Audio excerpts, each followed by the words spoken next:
The 2026 FIFA World Cup is not just another tournament on the football calendar. It is the biggest structural shift the competition has seen in decades. For the first time, the World Cup is being hosted by three countries: the United States, Mexico, and Canada. For the first time, it includes 48 teams instead of 32. That means more nations, more matches, more travel, more money, and more pressure on the entire tournament machine. The World Cup has always been more than a sports event, but in 2026 that becomes especially clear. This edition is a test of how large global football can become without losing the emotional intensity that made the tournament famous in the first place.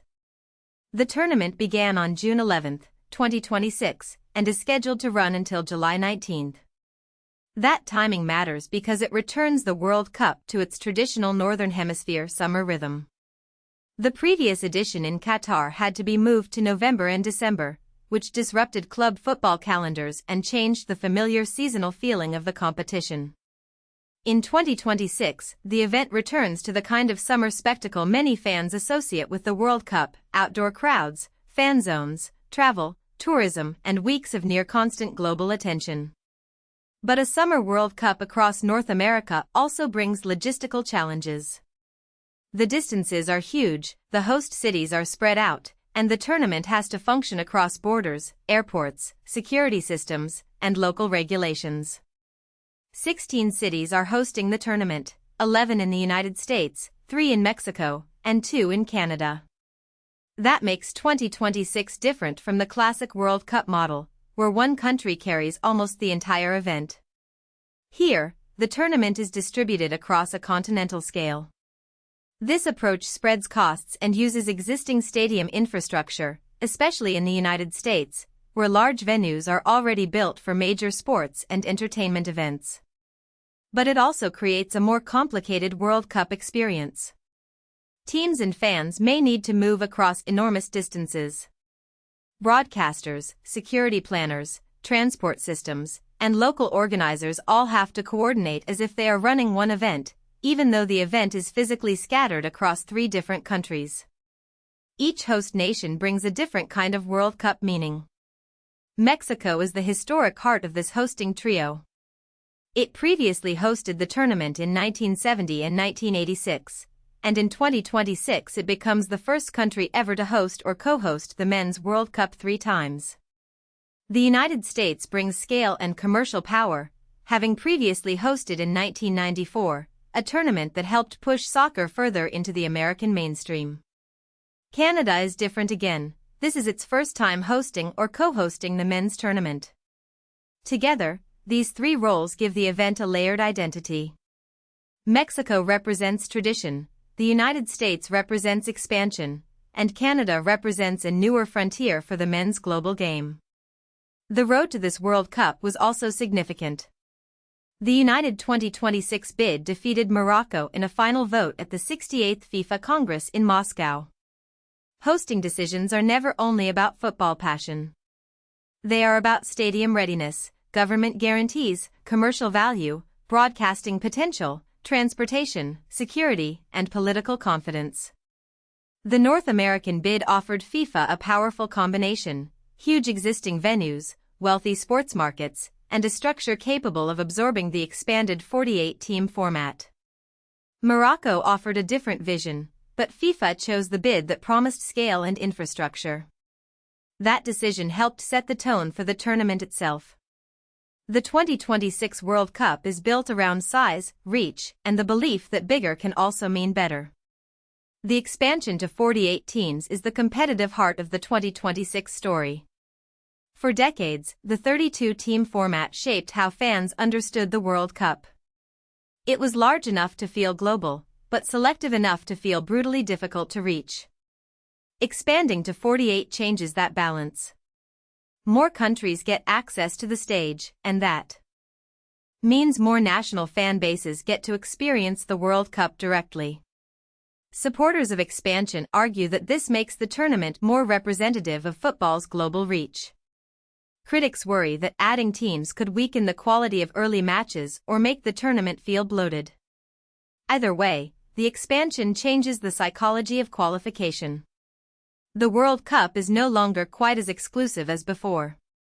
The clearest example of that wider access is the arrival of debut nations. Cape Verde, Curaçao, Jordan, and Uzbekistan all made their first World Cup appearances in 2026.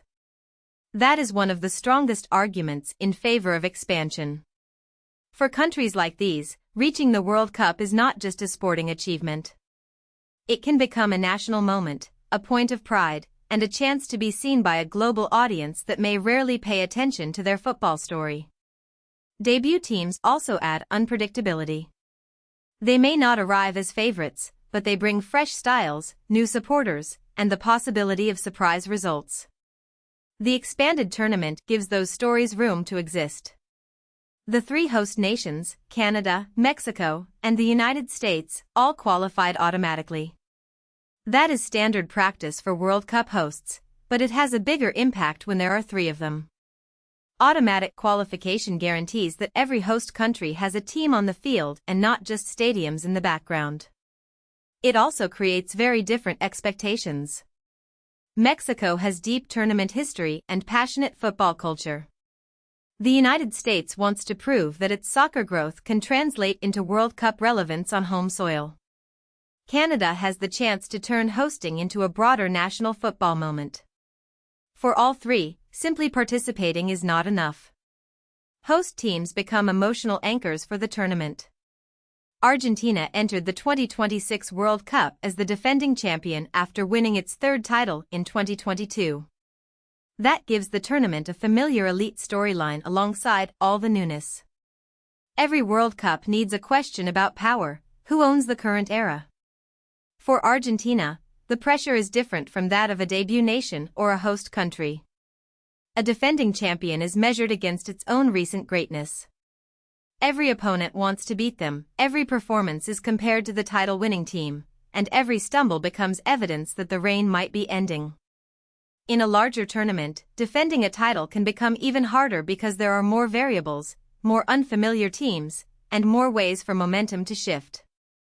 The opening match gave the tournament an immediate symbolic moment. Mexico played South Africa at the Estadio Azteca in Mexico City on June 11th. In the 9th minute, Julian Quiñones scored the first goal of the 2026 World Cup. That detail matters because first goals become part of tournament memory. They set the emotional tone, especially when scored in a venue as iconic as the Estadio Azteca. This goal was also historically specific. It was the first time a player from a CONCACAF national team scored the opening goal of a FIFA World Cup edition. For a tournament hosted across North America, that was a fitting signal. The region was not just hosting the event. It was shaping its first major moment. But the scale of the 2026 World Cup has also made its controversies harder to ignore. One major issue has been United States immigration and visa policy, especially as it affects qualified teams and traveling fans. A World Cup depends on movement. Players, staff, journalists, sponsors, and supporters all need to cross borders smoothly. When access becomes uncertain or politically sensitive, the ideal of a global football festival runs into the reality of national border systems.